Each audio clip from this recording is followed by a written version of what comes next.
Hello मेरे प्यारे दोस्तों, आप सभी को मेरे YouTube चैनल कहानी का खजाना में स्वागत करती हूँ। आई होप आप सभी लोग खुश होंगे, स्वस्थ होंगे। चलिए दोस्तों, आज आप सबको मैं एक नई कहानी सुनाती हूँ। दोस्तों, आजकल का जमाना पहले जैसा नहीं रहा, बहुत ही बदल गया है। और मैं भी आज के जमाने की लड़की हूँ, खुले विचारों की, और अपना निर्णय मैं खुद ही लेती हूँ। मैं अपनी उम्र से करीब 9 साल बड़े एक आदमी के साथ अपने रिश्ते में आगे बढ़ गई। मैं दिल्ली में रहती हूँ। वैसे मैं एक मराठी फैमिली से हूँ और मेरे मम्मी पापा मुंबई में रहते हैं। मैं दिल्ली में नौकरी करती हूँ और अपने दीदी और जीजाजी के साथ रहती हूँ। मुझे एक ऐसे इंसान पर दिल आ गया, सच पूछिए तो वो मुझे पागलों की तरह पसंद आ गया। इसीलिए मैं रोजाना उससे मिलती थी। मैं दिखने में बहुत ही हॉट और मॉडर्न लड़की हूँ। उम्र मेरी 25 साल है। दीदी और जीजाजी तो एक दूसरे के साथ रहते हैं, लेकिन मैं उन लोगों के साथ रहते हुए भी खुद को कहीं ना कहीं अकेला महसूस करती थी। दीदी और जीजा जी में बहुत प्यार था, लेकिन मैं प्यार के लिए तरस रही थी। दीदी और जीजा जी का रोमांस तो हर वक्त चलता ही रहता है। उनके कमरे से निकली हुई आवाज मेरे कानों तक गूंजती है। मैं भी चाहती थी कि मेरा भी कोई दोस्त हो जिसको मैं अपने दिल की बात कह सकूं। हमारे फ्लैट के ऊपर वाले फ्लोर पर एक भैया रहते हैं, उनको हम भैया ही बोलते हैं। दोस्तों, चैनल पर नए आए हैं तो इस वीडियो को एक लाइक करें और चैनल को एक सब्सक्राइब करें, ताकि ऐसे ही कहानियां आप सबके समक्ष प्रस्तुत कर पाए। चलिए दोस्तों, अब कहानी में आगे बढ़ते हैं और आपको यह कहानी सुनाते हैं। उनके घर दीदी और जीजू का आना जाना लगा रहता है, तो कभी कभार मैं भी जाती हूँ।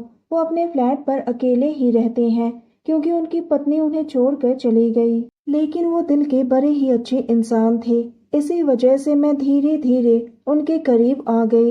एक दिन जीजाजी ने कहा कि उन्हें ऑफिस के काम से कुछ दिनों के लिए मुंबई जाना पड़ेगा, तो दीदी ने कहा कि इसी बहाने से मैं भी मम्मी पापा से मिल लूंगी। दीदी और जीजाजी मुंबई चले गए और घर पर मैं अकेली रह गई। दीदी ने जाते वक्त भैया से कहा कि आप जरा नेहा का ख्याल रखना, हम कुछ दिनों के लिए मुंबई जा रहे हैं। और दीदी ने मुझे कहा कि अगर तुम्हें किसी भी चीज की जरूरत पड़े तो तुम भैया को कह देना। 2 दिन के बाद रात के करीब 8 बजे ऊपर वाले भैया का फोन आया। उन्होंने मुझसे पूछा, तुमने खाना खा लिया क्या? मैंने कहा नहीं, वो मैं सोच रही थी कि जोमेटो से ऑर्डर कर दूं। तो उन्होंने कहा कि तुम्हें ऑर्डर करने की कोई ज़रूरत नहीं है, मैंने आज चिकन और पराठा बनाया है, तुम यहीं आ जाओ, हम दोनों साथ में बैठकर खाएंगे। उन्होंने मुझे खाना खाने को बुलाया तो मुझे भी लगा चलो अच्छा है, वहीं पर जाकर खा लेती हूँ। मैं उनके घर 9 बजे तक तैयार होकर चली गई। दरवाजा खुला हुआ था तो मैं अंदर चली गई। उन्होंने मुझे देखकर कहा, अरे नेहा, तुम आ गई, चलो बैठो, मैं तुम्हारे लिए गर्मा गर्म कॉफी बना कर लाता हूँ। हम दोनों बैठकर कॉफी पीने लगे। बातों ही बातों में मैंने कहा, बहुत ही अच्छी कॉफी बनाई है, लगता है अपनी पत्नी से सीखा होगा।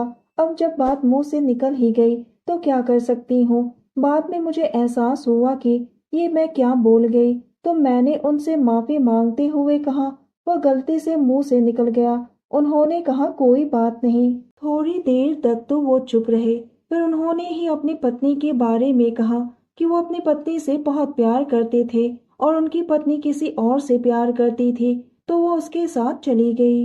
इतना कहते ही उनके आंखों से आंसू बह गए। मुझे बहुत बुरा लगा, तो मैं उनके पास गई और उनके आंसू पोंछने लगी, तो वो मेरे कंधे पर अपना सर रखकर फूट फूट कर रोने लगे। मैं उन्हें संभालते हुए उनको कमरे तक ले गई। मुझसे उनकी दुख सहन नहीं हो रहे थे, तो मैंने उन्हें अपने गले से लगा लिया और उनको कहने लगी, उसे आपकी परवाह नहीं है, लेकिन मुझे तो है। मैं आपको ऐसे रोते हुए नहीं देख सकती हूँ। दोस्तों, जब कोई आदमी रोता है तो दिल बैठ जाता है। मैं उन्हें संभालने लगी और धीरे धीरे हम कब एक हो गए हम दोनों को पता ही नहीं चला। मैं उन्हें एक पत्नी की तरह संभालने लगी। उनके चेहरे में पहले की तरह रौनक आ गई। उनकी मुस्कुराहट बता रही थी कि वो बहुत ही खुश हैं। रात के 2 बजे हम दोनों ने खाना खाया। उन्होंने पहला निवाला मुझे अपने हाथों से खिलाते हुए कहा, नेहा, तुम्हारा बहुत बहुत शुक्रिया मुझे समझने के लिए। अब तो मुझे उनकी आदत सी हो गई। हर शाम ऑफिस से आने के बाद मैं उनके पास जाने लगी और उनके साथ ही रहने लगी। 1 महीने होने को आया है। अब 2 या 3 दिन में दीदी और जीजाजी भी आने वाले हैं। उसके बाद पता नहीं क्या होगा।